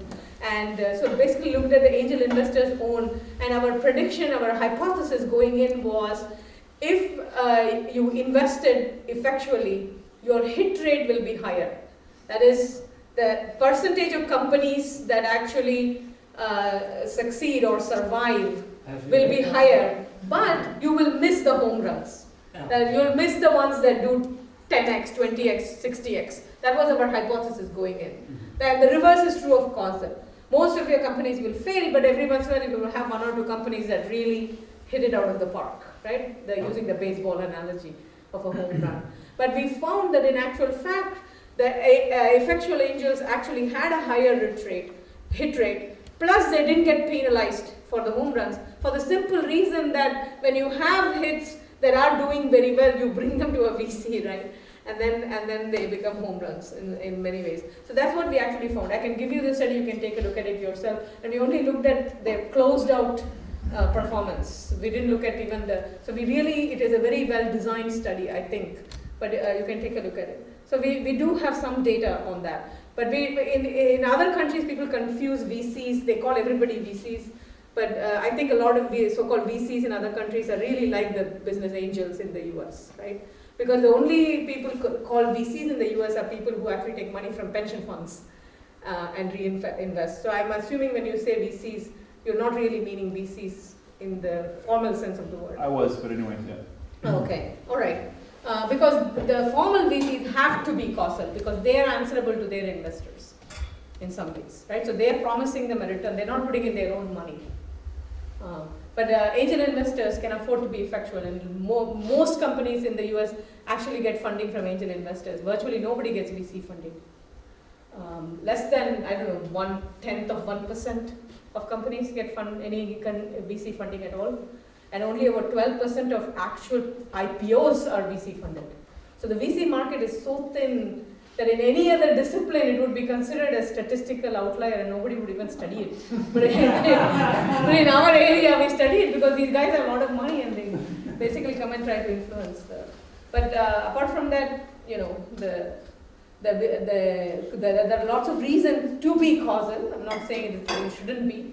But they also realize that they get more experience. They realize that the more effectual you are in the early stages, the greater the company. So early stage investments, they really get very effective. Okay, how are we doing on time? Yes. I work in a big American company, Microsoft, and I'm just wondering, does corporate America buy into this and say, maybe we should think more effectual when we start new parts of the business, because in a normal American company you would kill it by being so cautious that nothing would ever fly on new things, right? Yeah. And it is a problem, because how do you then reinvent yourself? So does this effectual thinking actually resonate in corporate America? Very good question. I'm going to give you a peculiar answer to that. People have offered me and sometimes have paid me anywhere between $25,000 to $35,000 a day to come train their executives to be, effectual. Effectual rather than In the early stages, it sounded mouth-watering, and it also sounded like I should be doing this, right? I mean, large corporations should at least be learning how to do this because they throw so much money at new product development, and we know most new product development goes nowhere. So I said yes, and I'll give you just one example. I went out to Boeing, and Boeing has, you will not imagine the amount of technology they have just sitting on their shelf, right? It's their own technology that they don't market. So I spent the whole day talking to this, I spent half a day on the workshop like this, then I have the executives all break out teams and go and come back with how they're going to implement it in their division, everything, and they're all like charged up because several of them are engineers and they really want to put some of the stuff that they already have on their shelf out to market, which is like the first principle, right? You don't even have to invent anything new. You have stuff on your shelf that you could bring to market with very close to zero. Why wouldn't you do it, kind of thing? So they come back, the whole thing, they finish, and then Phil Condit, the CEO, walks in like the last half an hour of the day, right? He walks in and he goes in front of the podium and he says, the future is uncertain, this, that, I read this book, I read that book. We should really learn to predict better. We should be able to see what's around the corner. He goes on and gives this huge speech and he walks off, right? And he doesn't even ask the executives, what did you learn today or what was it to be entrepreneurial? He knows what it is to be entrepreneurial. You can see things, you can see the future in a way that other people cannot. We should be able to see the future. That was his thing and he walks off. What does Bill Gates write? The road ahead. Right? But in actual fact, Microsoft is a little bit more effective. It doesn't always do what it predicts, thank goodness. But the issue really is this happens, and I have tried it with several different companies, and I get paid, and I come home, and there's nothing at the end of it, and it is not fulfilling anymore. So nowadays, if people call me, I have to say, it cannot be my coming out and doing one-day workshop. You have to tell me what you're willing to put, what you're willing to invest in going for. What's your skin in the game? And offering me a couple more $1,000 ain't going to get me anywhere. So I don't go. I'd much rather come to Accelerates, right? So you're saying not a lot of hope for big corporate America? Yeah, it's because they do not, because it's not really the issue of being entrepreneurial. They don't know what to change within their system, and I don't think they have the stomach to do it. Some companies are willing to try like a cell, right? Create like a skunk works or something within, they're willing to try something like that. But a lot of those stories are also I have collected some of those stories as well. Intel did it. Pardon? Intel did it. Yeah. And then my colleague who really works, she does consulting with large corporations all the time. So she was like, you're saying no to all these things, can I go? And I said, please do. And so she decided, but she's also a wonderful person. So she wasn't just going to go and do the effectual stuff. What she did was she designed a study of organic growth leaders. Right? People inside large corporations who actually have created new top-line growth, not through acquisition. That's the definition of organic growth. I mean, in case people don't. So she identified 40 such people in 40 different companies, and she did in-depth interviews and studies, gave my instrument to them, and then she showed that they were actually capable of both being very effectual in the way they build the thing, but also being very causal in the way they communicate within the organization and in convincing the organization. Right. So she has, I can give you the reference to the book, and based on that, now she is beginning to do a lot of consulting with large corporations, and people are beginning to see where it could go. But that kind of research was required for this to be done. So but still there is no single case where we know where the corporation as a whole has done anything. So the capability of both working effectual and causal is an advantage. Yeah. That probably also is the case for entrepreneurs that have matured some. Correct. But that she has been able to show only at the individual level though.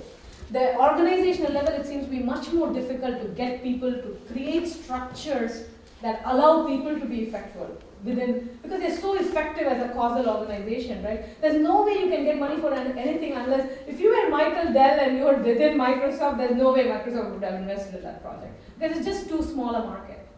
They start with this idea how big a market is. Right now, General Mills has been talking with me. She's on the phone all the time, every week. In fact, when I'm on travel, she's trying to Skype me because she wants me to come out there. They've had a series of product failures and they want to learn how to do it effectually. And it's the same issue. I'm saying, if you tell me what you're willing to commit in terms of organizational change, then otherwise coming and giving a lecture is just, it's really not worth it. All I'm doing is making everybody unhappy and going off. Especially the engineers get very unhappy because they suddenly see it happening, right? But the IP now is held by the corporation, so they can't really just leave and do it either. And yet, Clayton Christensen has chronicled like 200 companies where the IP was invented there, and some of the engineers get disgruntled, leave and start a company, and then that becomes the market. You must have read the Innovators Dilemma story. So that's the state. One of these days, I think somebody will step up. I really think there is so much in the air on this, especially because they're competing globally, and there is these no-name companies that are coming out of nowhere with ideas, and then they end up buying the companies for them. And that's not a bad strategy for a large corporation. Let the entrepreneurs do their thing, and then you go buy them and they're ready. That's not a bad way to do innovation. But there seems to be some kind of pressure. Just the number of calls I'm getting, I know something has changed. So somebody will figure out a way how to implement it, and when they do, I will go study them. So far, my time, I have not been able to invest in that just because it's very, very unfulfilling. Every time I've gone out and done this, it's been all rah, rah, rah, exciting, and then nothing happens, and nothing changes. And the next year, they want me to do it all over again, and I'm like, why? So, it's crazy. So that's the state of the art. I do have a wonderful colleague in IMD, Switzerland. He's a marketing professor, and IMD does a lot of executive education. So I actually think he's sneaking in a lot of the stuff in his, and so there is some traction happening in some places. So I think somebody will figure out, somebody will create innovative, kind of effectual organizational setups, I think. I honestly think it is possible, it's not impossible. I just don't know what's it going to take to get somebody to try that experiment in a big enough way that it actually makes a change. That I don't know. So if Microsoft wants it, you know my terms. It can't be money. All right, should we move on to just looking at the dynamics of this whole thing, just when you think about how this works over time? So here we go. So you know this already. You start with who I am, what I know, whom I know. You kind of ask yourself, what kind of things can I do? And you're only investing what you can afford to lose, whether it's money or time or energy or effort. But almost the first thing you do is you start interacting with other people. So as soon as you come up with, so in my class, for example, I teach a class called Starting New Ventures. I tell my students, well, this is starting new ventures, go start one. Right? That's what this class is. I'll give you all of tonight if you want, but tomorrow you're actually starting a new venture. That's what you do. And how do you know what to do? Well, do this little exercise tonight and tell me what are some of the things you can do tomorrow. And then tomorrow, you start going out and selling your idea to other people. It's as simple as that. This is what it takes to start a venture. And it takes maybe all of 3 hours if you want. But here's where the real action begins, right? So what you're trying to do when you're interacting with other people is you're actually trying to get them to commit to your venture. So you're not asking for information, you're not asking for, where will the future be? What do you think, Mr. Oracle? You're actually asking them to put some skin in the game into your venture. And the question really is, when you try to do that, what are some of the things that will happen? People have many, many different kinds of reactions. And I tell my students to talk to almost anybody and everybody who you can talk to. And doesn't matter, anybody and everybody, you're trying to bring them on board. And the question really is, what do you mean by that?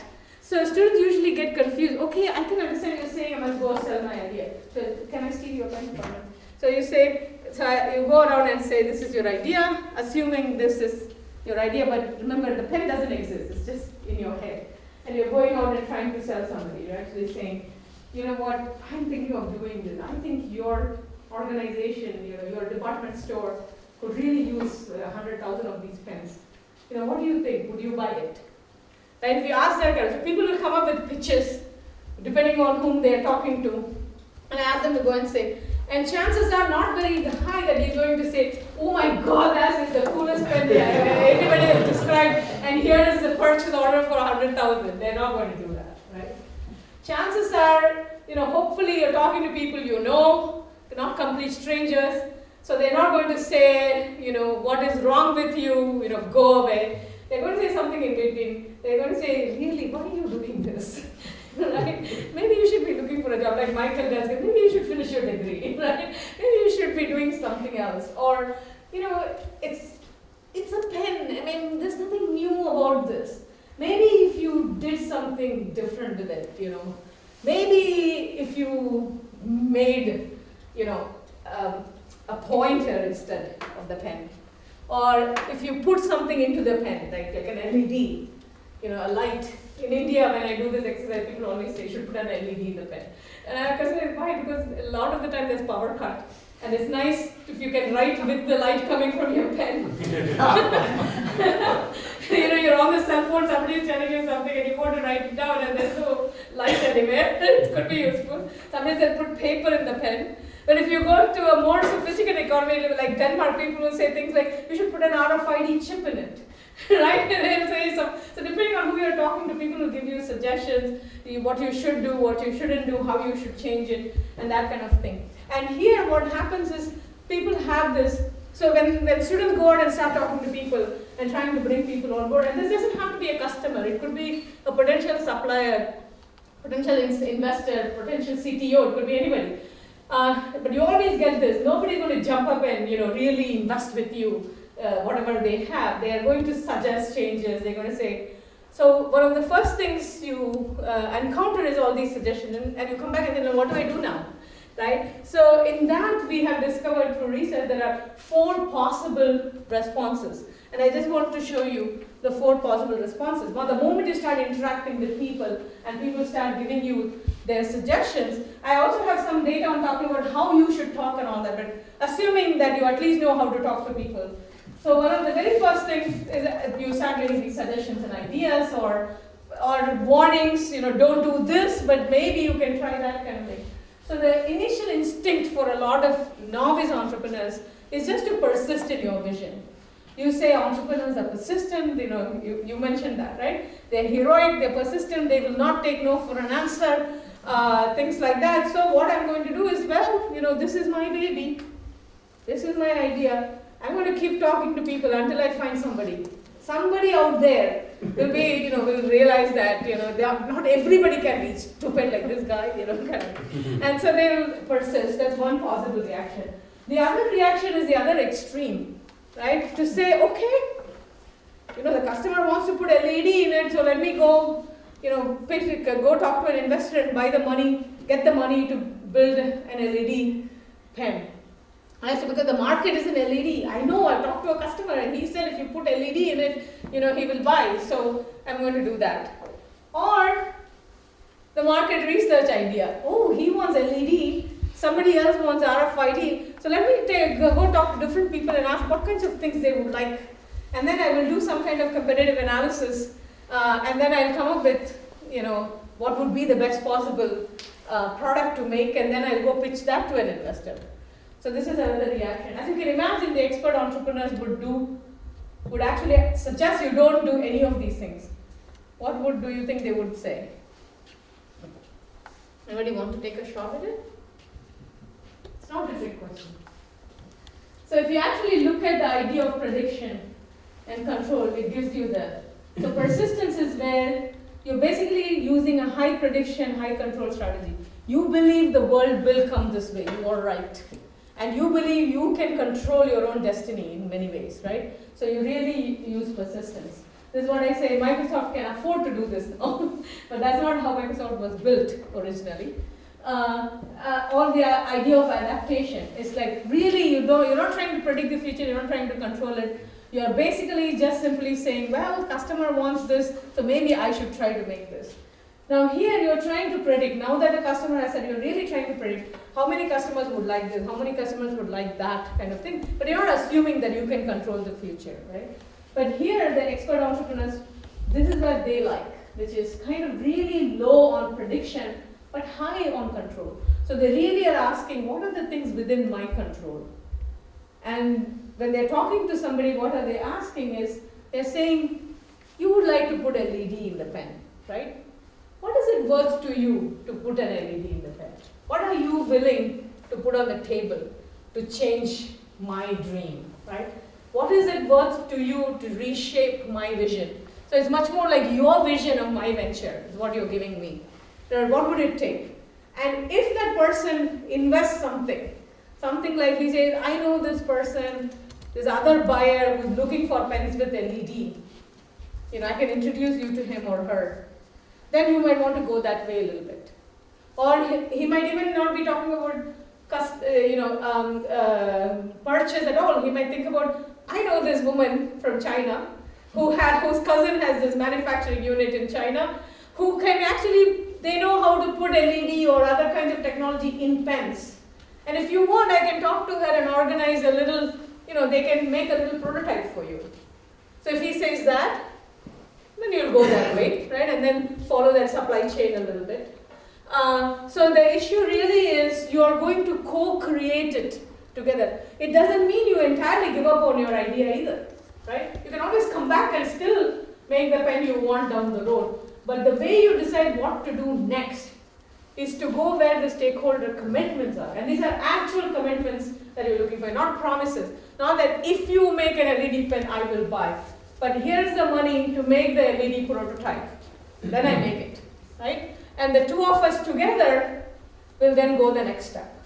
Even if you may not officially be my investor, but just the fact that you are introducing me to somebody else, now the two of us together in some way, you have emotional ownership in my venture. In a way, the two of us together are talking to her, and hopefully she's talking to her cousin, and the network starts building. And you go commitment by commitment. That is how you decide what is the next thing to do. So here's what happens in this diagram. So every time you get some kind of commitment, a real commitment, even if it's a small one, you get some new means. And what happens is now it becomes who we are, what we know, and whom we know. It's an expanding cycle of resources. But you also start getting some new goals, some new little executables. And what we can do, the kinds of courses, because you're committed to executing that a little bit, right? So your set starts converging a little bit as well. And usually with 5 or 6 iterations of these things, people end up building not just new ventures, but they actually end up building new markets. So the Dell story, if you go back to that, right? He was just doing what he could do. And then it turns out that when he starts talking to people, people want this and that. And as people wanted this and that, he does that, and they call other people. And very soon he has so many orders that he has to kind of become more rational in his execution. That's when he starts getting the parts from the original companies. He's no longer completely customizing everything. He's only offering customization based on the parts from the large companies. That model came through the process. That's when he started kind of ramping up. And that's when the computer reseller news started noticing even that there was this company in Austin that was doing that. But the thing is, his plan, original dream of just building a computer from scratch, right, has changed in the process because the market has kind of pushed him to doing where he's doing customizing based on existing company computer parts. But then he ends up inventing almost a new market category, right? He was not really just competing with computers. He ended up creating a category of customized computers and direct sales as part of this. Just because originally he didn't have any channel. He was literally personally selling it, and he continued to personally sell it. And lucky for him, the internet came along. And so now he could use that as a channel. He never had to build very complicated distribution relationships. So this is kind of the story. Now at this point in time, I'd like to pause, and there are several directions we can go. What I have after this in the slide deck is I have a Danish entrepreneur on video, like a 1.5-minute video clip where you can hear some of the effectual principles. And I have a quote from a big technology entrepreneur where also you can kind of hear the principles. And I always like to end on the entrepreneur's voice, not on my voice. But before, that will only take 3 to 4 minutes at the end. But in the meanwhile, we can talk about the things you want to talk about. And there are some other things that have come out of the research that if we have the time and you have the inclination, I'm willing to talk about. But what would you like to talk about?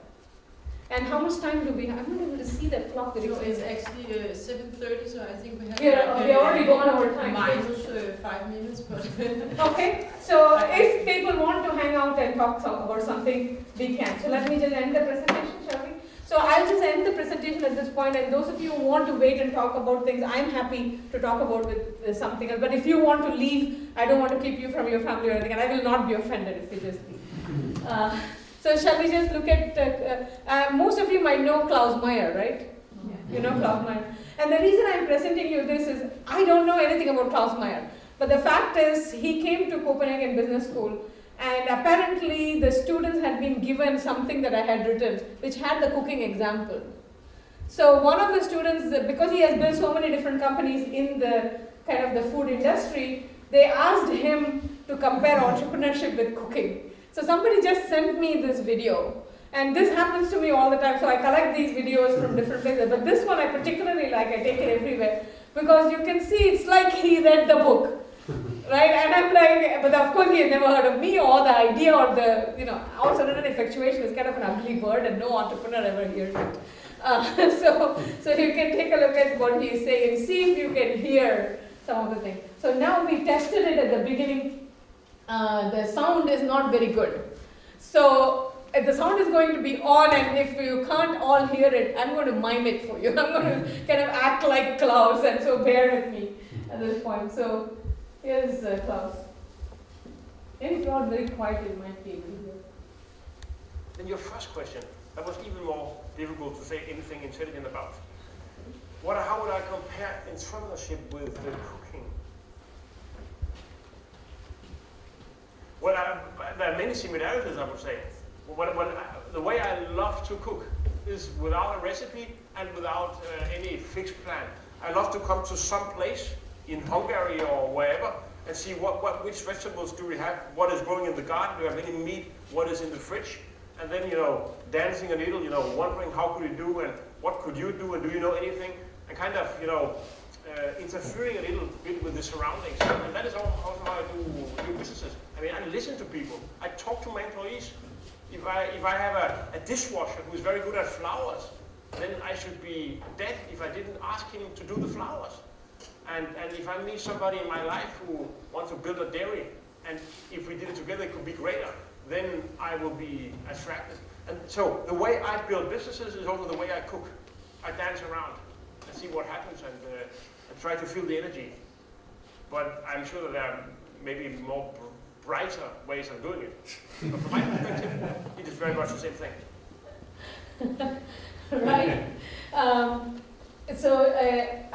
Can we put the lights back on if you don't mind? I don't like to see. So the next one I want to give you is like much more of a universal. This is Pierre Omidyar, founder of eBay. I don't have the video clip, but this is taken from a speech he gave to Tufts University as a convocation speech. So here's Pierre Omidyar on eBay.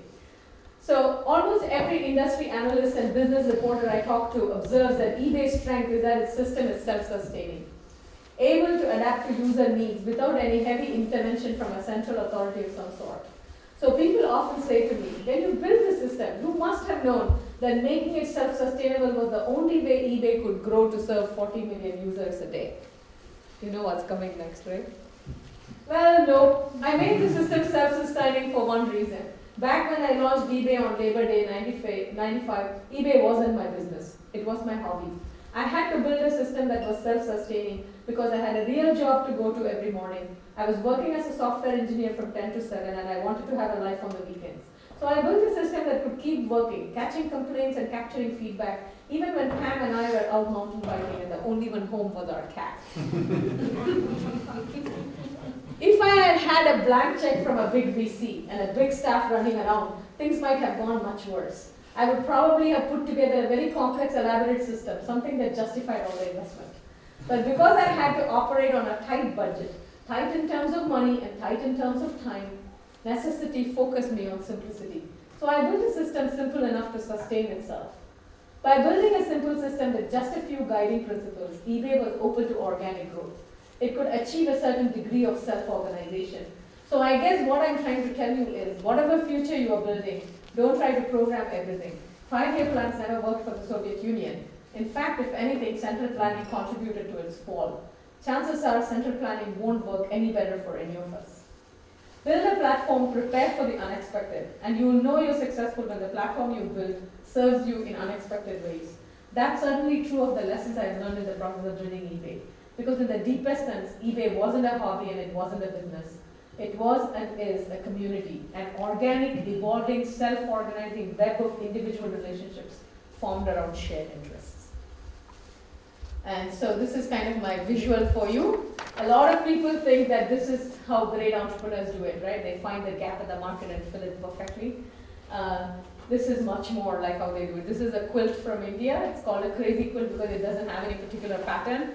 So women come with baskets of patches of leftover pieces of cloth from something that they've been stitching, and they start putting it together in the early stages. Nobody knows what it's going to look like, and they fight and gossip and they curse their husbands and they sing and and then slowly they start building, and then, eventually it looks like you kind of know what colors you would not put in there, right? So there are some constraints that happen, but at the end of the day, it's something, you end up with something kind of unexpected, but it's beautiful and it has to be useful. If you're a village in India, you can't afford to just make something for artistic sake. It has to keep you warm at night.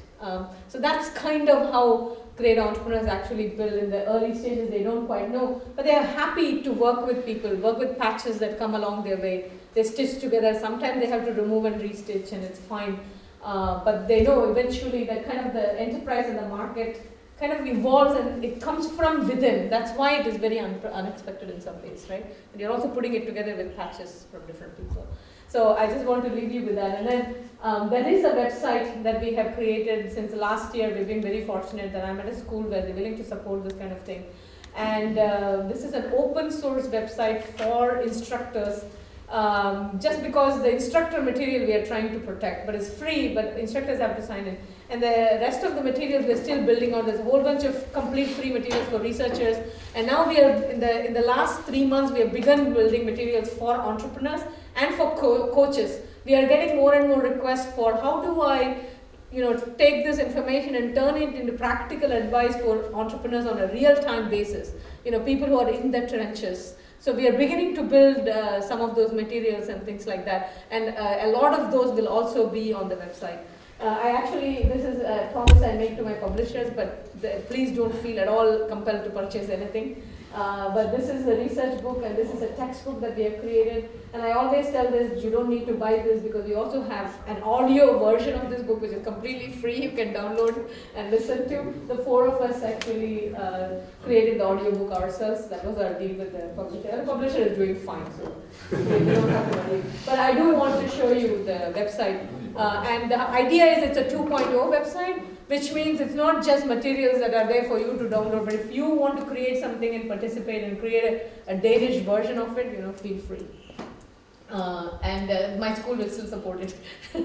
So just want to let you know that. As I said, I don't like to end on my voice, so I'd like to end with the possibility of a community developing, hopefully. So, all right. So at this point in time, I think people who want to go home should go home, and if you want to stay and ask me some more questions, I am very happy to go where you want to go. Thank you. Thank you very much.